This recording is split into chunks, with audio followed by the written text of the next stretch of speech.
Morning students, आज हम start कर रहे हैं प्रॉपर्टीज़ ऑफ डिटर्मिनेंट्स। देखिए फर्स्ट प्रॉपर्टी क्या कहती है, the value of the determinant remains unchanged if its rows are change into columns and columns into rows. देखो इसमें क्या कह रहा है, हमने डिटर्मिनेंट के बारे में तो पढ़ा था ना, और सोल्व करना भी सीख लिया, चाहे वो 2 ऑर्डर 2 का हो चाहे वो 3 ऑर्डर 3 का हो। अब इसमें ये क्या कह रहा है कि मान लो अगर डिटर्मिनेंट 3/3 ऑर्डर का है आपका, और उसकी रोज़ को, किन्हीं 2 रोज़ को या फिर किन्हीं 2 कॉलम्स को आप चेंज भी कर देते हो तो भी डिटर्मिनेंट की वैल्यू सेम रहती है। ठीक है, सेकंड, इन प्रॉपर्टीज़ का यूज़ हम करेंगे क्वेश्चंस के अंदर।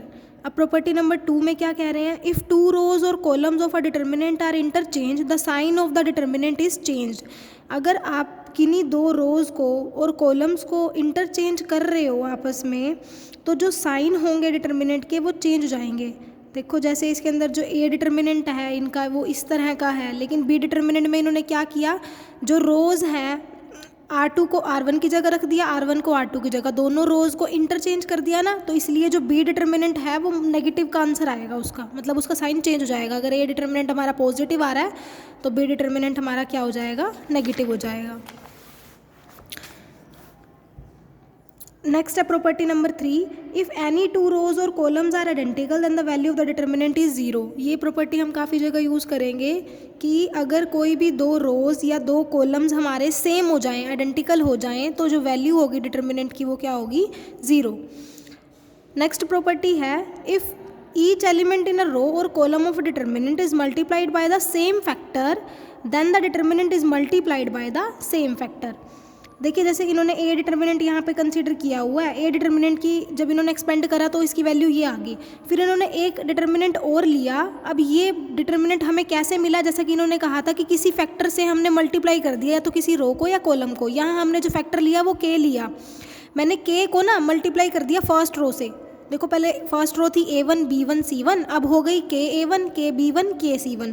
तो जब मैं उसको सोल्व कर रही हूँ बी डिटर्मिनेंट को, तो वो मेरा क्या आ रहा है, आ तो ए डिटर्मिनेंट ही रहा है, बस उसके साथ वो स्केलर मल्टीप्लाई हो गया, जैसा कि आपको मैंने प्रॉपर्टी में बताया भी था। ठीक है, कि अगर आप किसी भी रो को या फिर किसी भी कॉलम को किसी स्केलर से मल्टीप्लाई कर देते हो या किसी फैक्टर से मल्टीप्लाई कर देते हो, तो जो आपका डिटर्मिनेंट मिलेगा ना आपको दूसरा वाला सोल्व करके, उसका आंसर भी वो होगा तो पहले वाला ही डिटर्मिनेंट, लेकिन उसमें स्केलर मल्टीप्लाई हो जाएगा। ठीक है,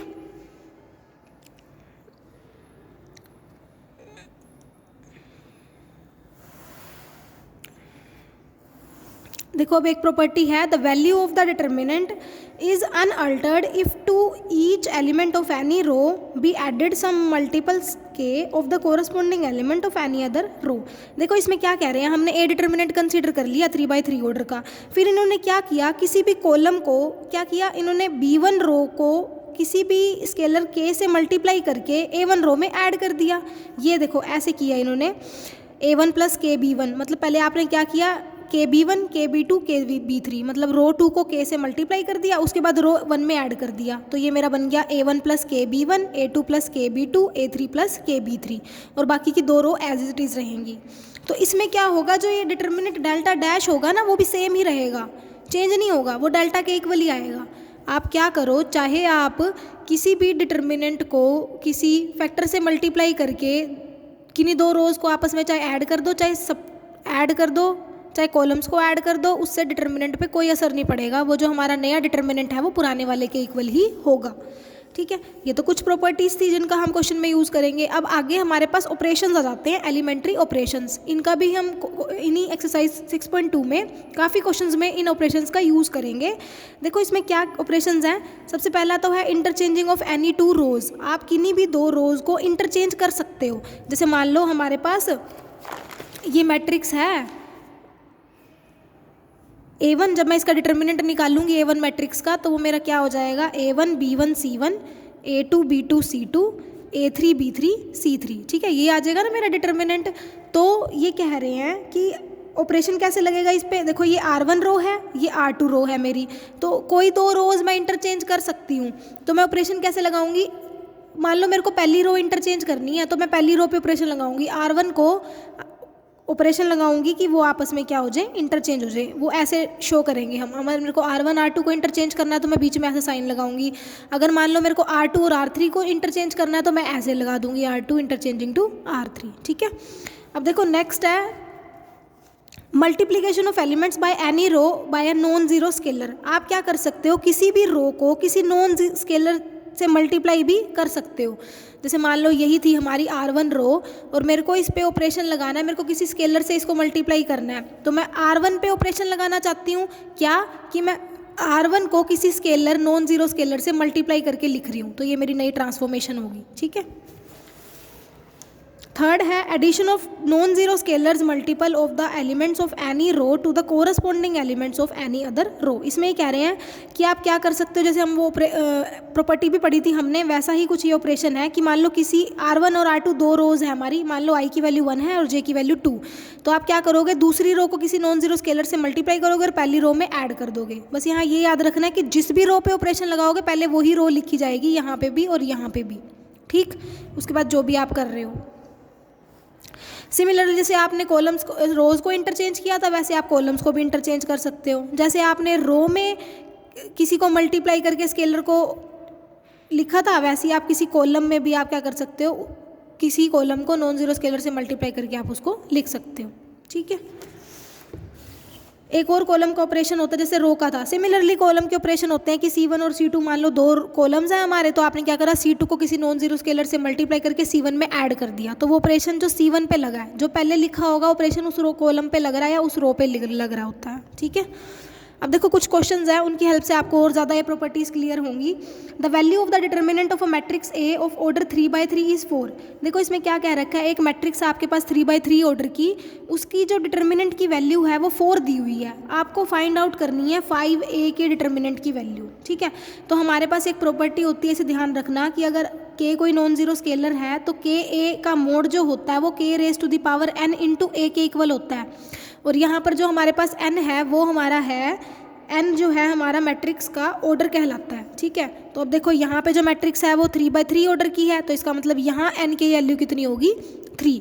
तो इसलिए अब हमें तो 5a का मोड निकालना है, तो इस फॉर्मूले से 5a का मोड क्या हो जाएगा, 5 की पावर 3 इंटू मोड a। ठीक है। और मोड a की वैल्यू आपको 4 दे ही रखी है, तो आप क्या करोगे, 5 की पावर 3 को सोल्व करा, 125 को 4 से मल्टीप्लाई कर दोगे तो आपका आंसर निकल जाएगा। ठीक है। नेक्स्ट देखो एग्जाम्पल नंबर 2, इसके अंदर क्या कह रहा है, हमें without expanding prove that the following determinants vanish. हमको 4 पार्ट्स दिए हुए हैं, हमें एक्सपेंड करे बिना ये बताना है कि जो डिटर्मिनेंट है वो वैनिश है, मतलब इनकी डिटर्मिनेंट की वैल्यू 0 आ रही है। ठीक है। तो पहला पार्ट देखो इजी है। डिटर्मिनेंट हमें कुछ इस तरह का दे रखा है, देखो या तो हम इसमें प्रॉपर्टीज़ लगाएंगे या फिर एलिमेंट्री ऑपरेशंस लगाएंगे, जिसकी वजह से हम किन्हीं दो रोज़ को सेम कर सकें, जो हमने प्रॉपर्टीज़ पढ़ी थी, क्योंकि प्रॉपर्टीज़ में वैनिश वाली प्रॉपर्टी थी ना हमारे पास, तो उसका यूज़ करेंगे, चाहे ऑपरेशन लगा के चाहे डायरेक्ट अगर प्रॉपर्टी हमारी लग रही होगी तो हम अप्लाई कर देंगे। जैसे हमने फर्स्ट डिटर्मिनेंट देखा, इसमें थोड़ा सा आपको गौर करने की ज़रूरत है कि जब आप C1 को देख लिया, C2 को देख लिया, C3 कॉलम को देखो, C3 कॉलम और C1 कॉलम में कुछ ना कुछ आपको लिंक लगेगा। देखो 6 को मैं 2 इंटू 3 लिख सकती हूँ, 10 को मैं 2 इंटू 5 लिख सकती हूँ और 14 को मैं 2 इंटू 7 लिख सकती हूँ। ठीक है। तो ये मैंने क्यों लिखा, क्योंकि मेरे C1 के एलिमेंट देखो 3, 5 और 7 थे। अब मेरे पास एक प्रॉपर्टी थी जो मैं अभी पढ़ के आई हूँ कि किसी भी कॉलम में या किसी रो में अगर कोई नॉन जीरो स्केलर आ रहा है तो हम उसको बाहर कॉमन ले सकते हैं। मैट्रिक्स में तो ये प्रॉपर्टी थी कि वो तीनों ही पूरे मैट्रिक्स में ही कॉमन निकलना चाहिए, लेकिन डिटर्मिनेंट में प्रॉपर्टी होती है तो किसी एक रो से आ जाए या किसी एक कॉलम से भी आ जाए तो हम उसको बाहर लिख सकते हैं। देखो ये C3 से हमारा 2 कॉमन आ रहा है तो मैंने 2 को बाहर ले लिया। अंदर देखो डिटर्मिनेंट हमारा जो बना है इसमें C1 और C3 दोनों ही कॉलम्स हमारे आइडेंटिकल हो गए, और हमने प्रॉपर्टी पढ़ी थी कि अगर 2 कॉलम्स या फिर 2 रोज आइडेंटिकल हो जाती हैं तो उसका डिटर्मिनेंट डायरेक्टली हमारा कितना हो जाता है, 0। ठीक है। अब पार्ट नंबर 2 देखो, इसके अंदर जो मैट्रिक्स डिटर्मिनेंट दे रखा है हमारे पास दे रखा है 1 2 3 4 5 6 7 8 9। तो अब इसमें देखो क्या कर रहे हैं, ये इन्होंने ऑपरेशन लगाया R2 पे कि R2 माइनस R1, R2 हमारी ये R1 है हमारी, ये R2 है हमारी और ये R3 है। इन्होंने R2 पे ऑपरेशन लगाया कि R2 में से R1 को माइनस कर दो, जिस पे ऑपरेशन लगाएंगे चेंज उसी में ही आएगा। R2 पे लगाया तो चेंज R2 में आएगा, R1 और R3 में चेंज नहीं आएगा। तो देखो R1 भी एज इट इज़ लिखी गई है। ये तो इन्होंने 2 ऑपरेशन इकट्ठे लगा दिए हैं। ठीक है। तो R2 में R1 को माइनस करो, 4 में से 1 को माइनस करो 3 आ गया, 5 में से 2 को माइनस करा 3 आ गया, और 6 में से 3 को माइनस करा तो भी 3 आया। सिमिलरली जब मैं R3 में से R1 को माइनस कर रही हूँ, 7 माइनस 1 6, 8 माइनस 2 6 और 9 माइनस 3 6। तो अब तुम देखो, अगर मैं थर्ड रो में से 2 को कॉमन ले लूँ, 2 को कॉमन ले लूँ तो अंदर देखो 3 3 3 बचेगा ना। देखो ये दोनों ही रोज़ हमारी R2 और R3 आइडेंटिकल होगी, तो इसका डिटर्मिनेंट हमारे पास कितना हुआ, 0। तो आपको ये बात ध्यान रखनी है कि आप प्रॉपर्टीज़ कैसे लगा रहे हो, ऑपरेशन किस तरह लगाएं कि हमारी प्रॉपर्टीज़ जो है वो बन जाए। पार्ट नंबर सी आप इसका खुद ट्राई करना, ये भी ईजी है, पार्ट नंबर 1 की तरह ही है, ठीक है। फोर्थ देखो पार्ट इसका, यहाँ पर हमें डिटर्मिनेंट की वैल्यू ये दे रखी है और हमें बताना है कि क्या इस डिटर्मिनेंट ये दे रखा है, वैल्यू तो हमें बतानी है कि वो 0 के इक्वल होनी चाहिए। देखो अब क्या करें कि 0 के इक्वल हो, तो इन्होंने क्या किया, C1 C2 C3 3 कॉलम्स हैं, C1 पे ऑपरेशन लगाया, C1 plus C2 plus C3 कि तीनों को ही ऐड करके C1 में लिख दिया। तो देखो जब मैं इन दोनों को ऐड कर रही हूँ तो मेरा देखो B से B कैंसिल आउट हो रहा है, C से C कैंसिल आउट हो रहा है और A से A कैंसिल आउट हो रहा है। तभी हमने ये किया कि हमारा एलिमेंट डायरेक्ट 0 बन रहा है। सिमिलरली अगले एलिमेंट में भी ऐसे ही 0 बन रहा है, और जब हम थर्ड को करेंगे तो भी ये 0 बन रहा है, क्योंकि सारे ही अपोजिट साइन है। अगर एक तरफ A प्लस का है तो दूसरी तरफ A माइनस का है, तो ये क्या बन गई हमारी, एक पूरा का पूरा कॉलम हमारा क्या बन गया, 0। तो ओवरऑल डिटर्मिनेंट भी हमारा कितना आ गया, 0, ठीक है। अब नेक्स्ट क्वेश्चन देखो, example number 3, prove without expanding that determinant जो गिवन है वो 0 के इक्वल है। अब आपको क्या करना है, इसके अंदर एक्सपेंड नहीं करना, एक्सपेंड करे बिना ही बताना है। प्रीवियस एक्सरसाइज में हमने एक्सपेंड करना सीख लिया था, लेकिन जब आपको क्वेश्चन में ये कहा जाए कि विदाउट एक्सपेंडिंग बताओ तो आपको फिर ऑपरेशंस लगाने ही पड़ेंगे, ठीक है। तो अब इसमें देखो क्या कर सकते हैं कि हमारा डिटर्मिनेंट 0 आए, कॉलम्स को आइडेंटिकल बना सकते हैं या रोज़ को आइडेंटिकल बना सकते हैं। तो यहाँ देखो, यहाँ तो 1 1 1 है, यहाँ देखो कुछ ऐसा हो जाए कि यहाँ पर भी कुछ 1 बन जाए। तो इन्होंने क्या किया, C2 पे ऑपरेशन लगाया, C2 प्लस C3, ठीक है। इन्होंने C3 पे लगाया, आप C2 पे भी लगा सकते हो। आप C2 पे जब ऑपरेशन लगाओगे C2 प्लस C3, तो ये आपका क्या हो जाएगा, ये तो एज इट इज़ रहेगा, ये हो जाएगा A plus B plus C, ये हो जाएगा B plus C plus A, ये हो जाएगा C plus A plus B, और ये बन जाएगा B plus C, C plus A plus B। तो देखो A plus B plus C, A plus B plus C, A plus B plus C, तीनों ही कॉमन आ जाएंगे। तो अंदर बचा 1 1 1 1 1 1 B plus C, C plus A plus B। 2 columns identical हो गए, तो इसका मतलब आपका डिटर्मिनेंट कितना आ गया, 0 आ गया, ठीक है। तो ये आपको ध्यान रखना है कि आप किस तरह ऑपरेशन लगाएं कि आपका डिटर्मिनेंट जो आपको प्रूफ करना है वैसा रिजल्ट आपको मिल जाए। एग्जाम्पल नंबर 5 देखो, without expanding the determinants show that, कि ये जो डिटर्मिनेंट आपको इसके इक्वल शो करना है, लेकिन डिटर्मिनेंट्स जो है उनको एक्सपेंड नहीं करना, तो फिर ऑपरेशन लगाना पड़ेगा हमें। तो देखो इन्होंने क्या किया है, एलएचएस को कंसीडर कर लेते हैं, हम उसको आरएचएस के इक्वल प्रूफ करेंगे। इन्होंने क्या किया, एक स्टेप थोड़ा ध्यान रखना, ABC से ही पूरे डिटर्मिनेंट को मल्टीप्लाई कर दिया और ABC से ही पूरे डिटर्मिनेंट को डिवाइड कर दिया। देखो कोई फ़र्क तो नहीं पड़ेगा ना हमें, क्योंकि हम उसी से मल्टीप्लाई कर रहे हैं, उसी से डिवाइड कर रहे हैं। बस ये हम अपना क्वेश्चन प्रूव करने के लिए कर रहे हैं।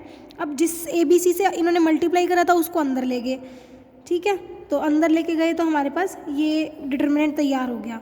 उसके बाद इन्होंने क्या किया है, ये देखो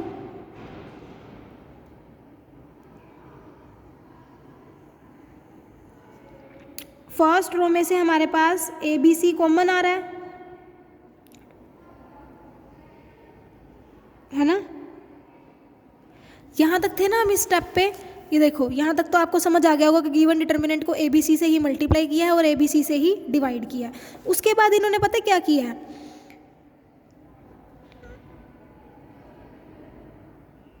जो ABC हमारा था उसको हमने A को फर्स्ट रो से मल्टीप्लाई कर दिया, B को सेकंड रो से और C को थर्ड रो से। फिर फर्दर ये क्या कर रहे हैं, कॉमन ले रहे हैं। देखो ABC हमारा तीनों ही रोज में से कॉमन आ गया, तो इन्होंने कॉमन ले लिया, बाहर आ गया। तो अंदर क्या बचा हमारा 1 1 1, तो ये तो 1 बन गया हमारा। अब इसका देख रहे हैं कि फिर इन्होंने क्या किया, एक प्रॉपर्टी हमने और पढ़ी थी कि अगर हम किन्हीं 2 रोज़ को या किन्हीं 2 कॉलम्स को आपस में इंटरचेंज कर देते हैं तो डिटर्मिनेंट के आगे नेगेटिव आ जाता है, अदरवाइज सेम रहता है। तो इन्होंने इसमें क्या किया है, ये जो हमारा C3 कॉलम था और ये जो हमारा C2 कॉलम था, इसको आपस में इंटरचेंज कर दिया। C3 अब C2 पे आ गया और C2 अब C3 पे चला गया, तो डिटर्मिनेंट तो ओवरऑल सेम रहेगा, लेकिन आगे साइन किसका हो जाएगा, माइनस का।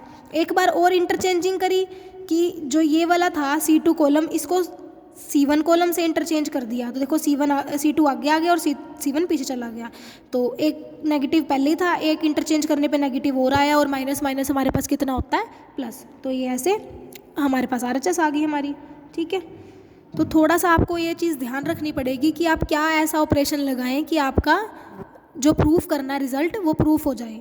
अब एग्जांपल नंबर 5 देखो, इवैल्यूएट द फॉलोइंग डिटर्मिनेंट्स। आपको 2 डिटर्मिनेंट्स दिए हुए हैं, उसको इवैल्यूएट करना है।